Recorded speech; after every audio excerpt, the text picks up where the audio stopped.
Andrea is with us in San Diego. Hi, Andrea. Welcome to the Ramsey Show. Hi, Dave. Thank you for taking my call. Sure. What's up? Okay, so my dad died 37 years ago, and my mom he left properties and assets.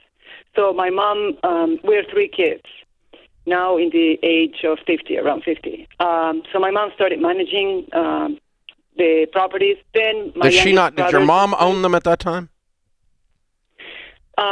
When your dad died, did he leave all the property to your mom? Okay, we're talking about 6 properties. 2 are jointly owned with my brothers. My mom, in Argentina, when the spouse dies, 50% is it's complicated, Dave. 50 to my mom, and the other 50 belongs to the 3 of us. 2 properties are like that. Okay. And then 2 were in an LLC, which are about to be put in a title for my brothers, my 2 brothers. They live in Argentina. I live here in the U.S., right? So the properties are in Argentina? Correct, yes. Okay. So, so my mother started managing them first. Then my youngest brother started managing and putting most of the money in his pocket. Then in one of my trips, that was raised to me by my middle brother, and they both started managing the properties, pocketing most of the money themselves, right? I was just getting whatever they thought was fair. Now that years have passed, I have grown children. I started looking into numbers and things like that, and I'm realizing that they have been giving me between 15 and 25% of what was supposed to my part, right? So I would I'm trying to divide things to make things clear, transparent. But they are reluctant. They are lashing out. One has completely shut down. He doesn't take my phone calls. And and my mom, I mean, in a way, she's a little bit biased, right? I mean, she loves the 3 of us, but in a way, she's a little bit biased because she's chauvinistic. That's the way she was raised. Yeah, I'll tell you what, you hang on. When we come back from this break, we'll hear the rest of this sordid story. We're talking with Andrea in San Diego. She's got brothers and her mother with managing inherited property that she's a partial owner of in Argentina. They've been paying her what they wanted to pay her over the years, and she just looked up the other day, decided to do some math after 36 years, and discovered that she's not getting her fair share.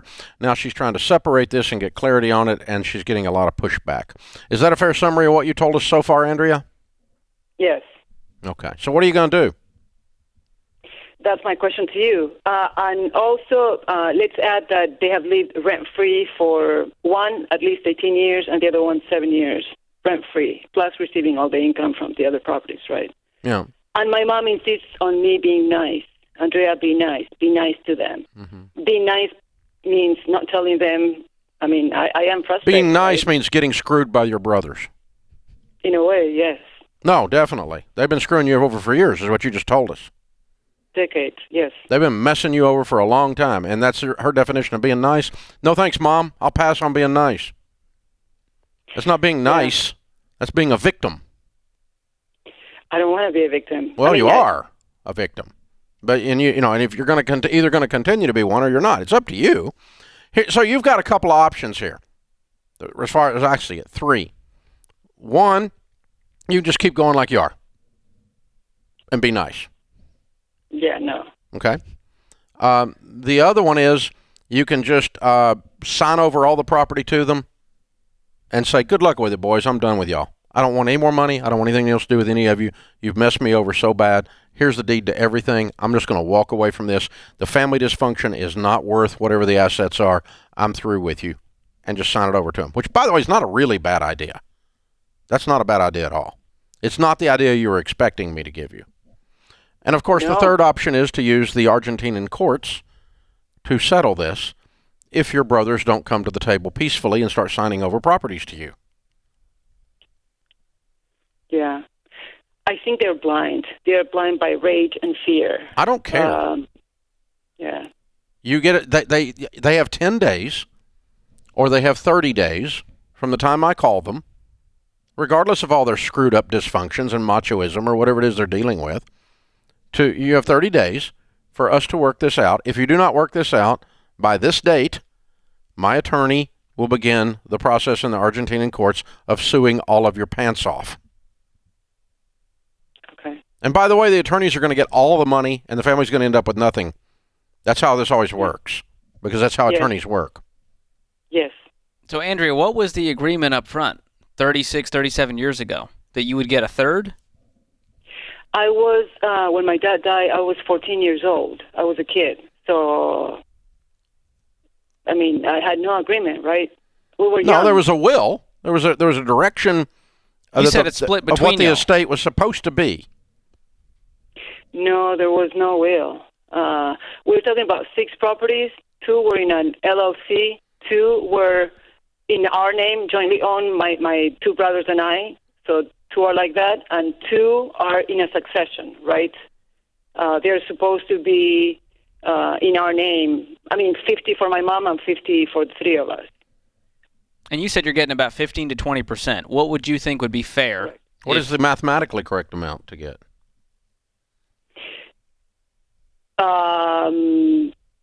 A year.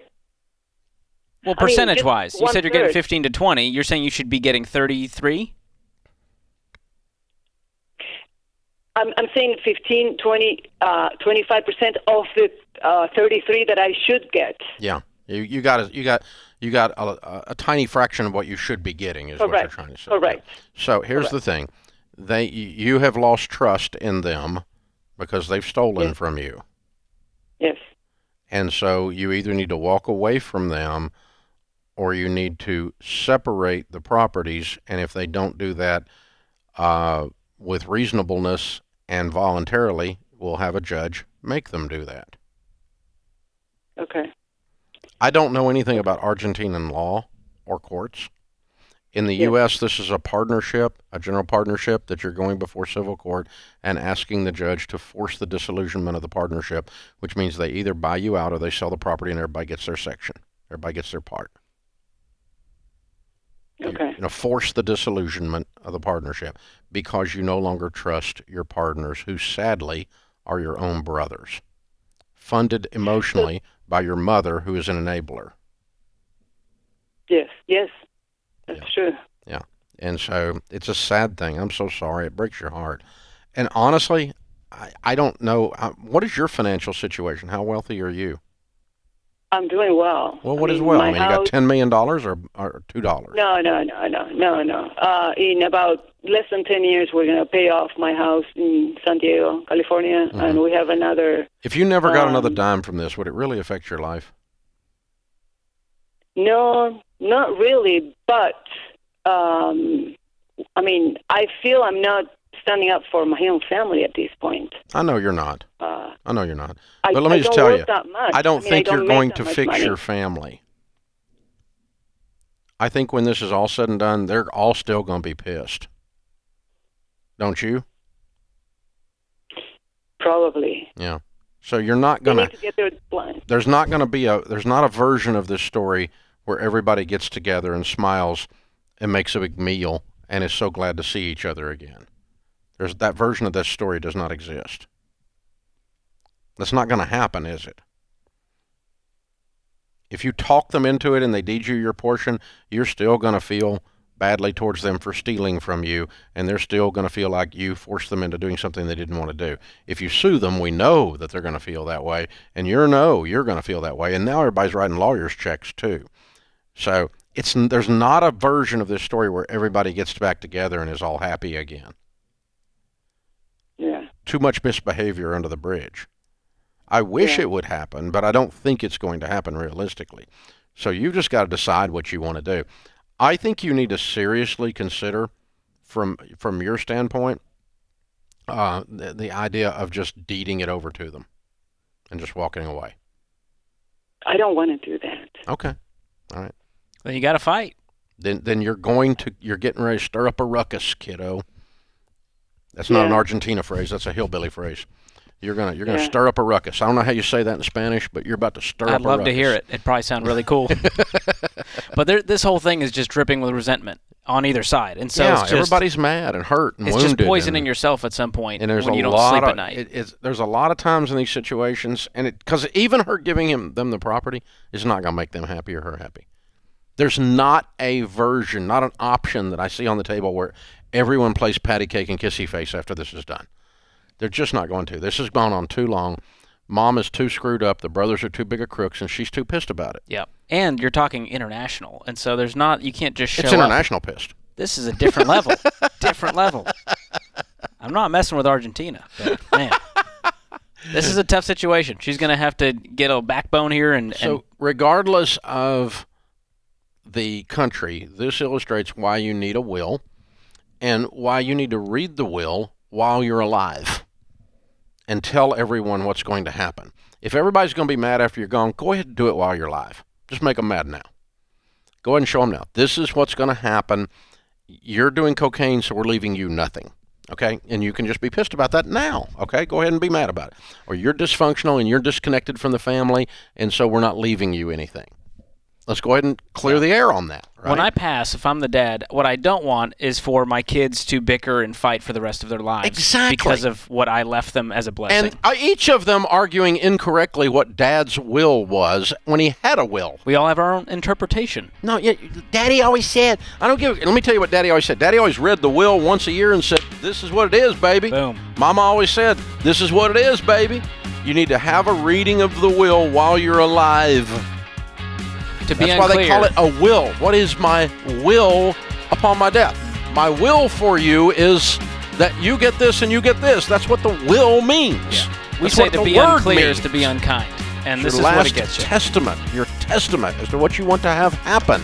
We'll go ahead and cover it while you're alive and write it down in a legal document, and everyone then is on the same page.